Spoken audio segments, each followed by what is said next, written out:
അസ്സലാമു അലൈക്കും.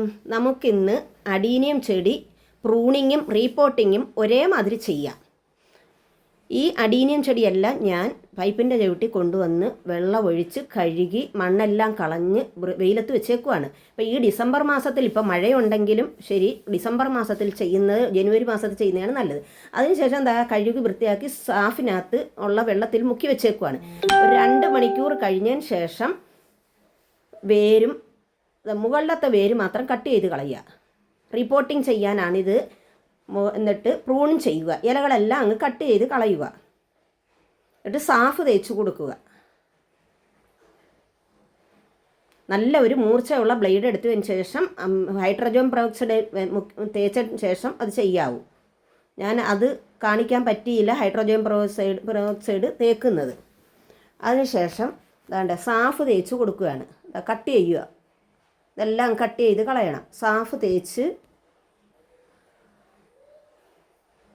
അതിൻ്റെ വേരിലും മുറിച്ച് പ്രൂൺ ചെയ്ത ഭാഗങ്ങളിലും എല്ലാം തേച്ച് കൊടുക്കാം. അതിനുശേഷം നമുക്കൊരു മുകളിൽ കെട്ടി തൂക്കിയിടാം. അപ്പം ആ വെള്ളമൊക്കെ ഒന്ന് പറ്റി പോവാൻ ഒരു കുഴപ്പവും വരത്തില്ല. എനിക്ക് അനുഭവം ഉണ്ടായത് കൊണ്ടാണ് ഞാനിങ്ങനെ ചെയ്യുന്നത്. ഞാൻ പ്രൂൺ ചെയ്ത് റിപ്പോർട്ടിങ് ചെയ്തത് കാണിച്ചു തരാം.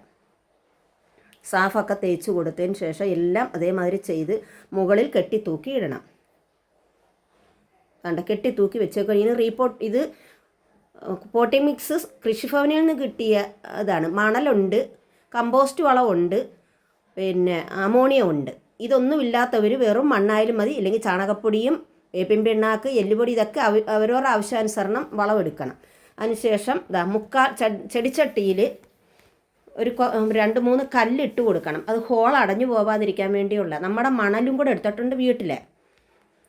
ചെടിച്ചട്ടിയിൽ കല്ലിട്ട് കൊടുക്കുക, ഹോൾ അടഞ്ഞു പോകാതിരിക്കാൻ വേണ്ടി. അതിനുശേഷം 1/4 ഭാഗം മണ്ണിട്ട് കൊടുക്കുക ചെടിച്ചട്ടിയിൽ.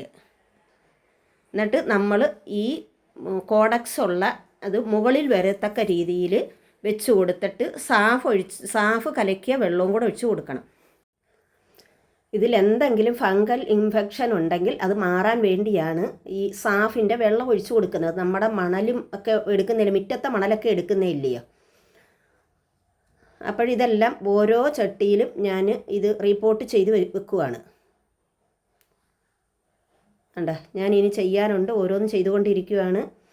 ചെയ്ത് ഞാൻ വലിയ ചെടിച്ചട്ടി എടുക്കാൻ പറ്റാത്തത് കൊണ്ട് ഞാൻ മുറ്റത്ത് തന്നെ വെച്ചേക്കുവാണ്. ഇതൊക്കെ ഇതാണ് ഞാൻ റിപ്പോർട്ട് ചെയ്ത് കിളിച്ചു വന്ന് പൂവും പിടിച്ച് സീഡും വന്ന് നിൽക്കുന്നത്. വീഡിയോ ഇഷ്ടപ്പെട്ടാൽ ലൈക്കും ഷെയറും സബ്സ്ക്രൈബും ചെയ്യണേ.